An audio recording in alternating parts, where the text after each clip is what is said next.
శ్రీకాకుళం జిల్లా కంచిలి పట్టణంలోని Bhavani educational trust ఆధ్వర్యంలో నిర్వహిస్తున్న భవానీ ప్రైవేట్ ఐటీఐలో అక్రమ ఫీజుల వసూళ్ల భాగోతం బట్టబయలైంది. విద్యార్థుల నుంచి వివిధ రకాల ఫీజుల పేరుతో వారు చేస్తున్న దోపిడీని ఉద్దానం పత్రిక వెలుగులోకి తీసుకొచ్చింది. ఫ్యాక్ట్ చెక్ పేరు మీదట పలువురు జర్నలిస్టులు, ప్రజాప్రతినిధులు కళాశాలలోకి వెళ్లి విద్యార్థులతో అక్కడ వాస్తవ పరిస్థితులు మాట్లాడారు. ఒక్కో విద్యార్థి వద్ద నుంచి ఫీజు రూపంలో 2 సంవత్సరాలకు కనీసం 20,000 రికార్డులు, పరీక్షలను చూసి రాపించేందుకు, అటెండెన్స్ మెయింటెనెన్స్ కోసం ఇలా మరో 15,000 రూపాయల వరకు వసూలు చేస్తున్న వైనం బహిర్గతమైంది. దీనిని జీర్ణించుకోలేని యాజమాన్యం ఈ కుంభకోణాన్ని వెలుగులోకి తీసుకొచ్చిన ఉద్దానం పత్రిక యాజమాన్యంపై కక్షపూరితంగా పోలీసులకు ఫిర్యాదు చేసింది. నిరాధారమైనటువంటి ఆరోపణలు చేసి ఇబ్బందులు పెట్టాలని పోలీసులపైన ఒత్తిడి పెట్టింది.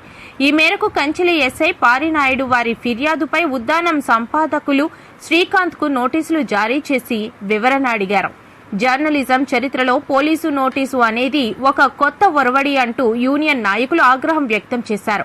ఈ క్రమంలో జిల్లా అదనపు ఎస్పీ ఐటీఐ జిల్లా కన్వీనర్ ను కలిసి ఫిర్యాదులు చేశారు. వాస్తవ పరిస్థితులపై విచారణ సజావుగా నిర్వహించి బాధ్యులపై చర్యలు తీసుకోవాలని ఉన్నతాధికారులను జర్నలిస్ట్ యూనియన్ సంఘ నేతలు ఎన్ ఈశ్వర్రావు, కొంక్యాన వేణుగోపాల్, సత్యం నాయుడు, బల్లా జానకీరావు, పడాల నరేష్ కుమార్, మల్లేశ్వరరావు మొదలగు వారు డిమాండ్ చేశారు. భవానీ ఐటీఐ ఆగడాలపై ఆధారాలతో సహా వివరాలను అందించారు.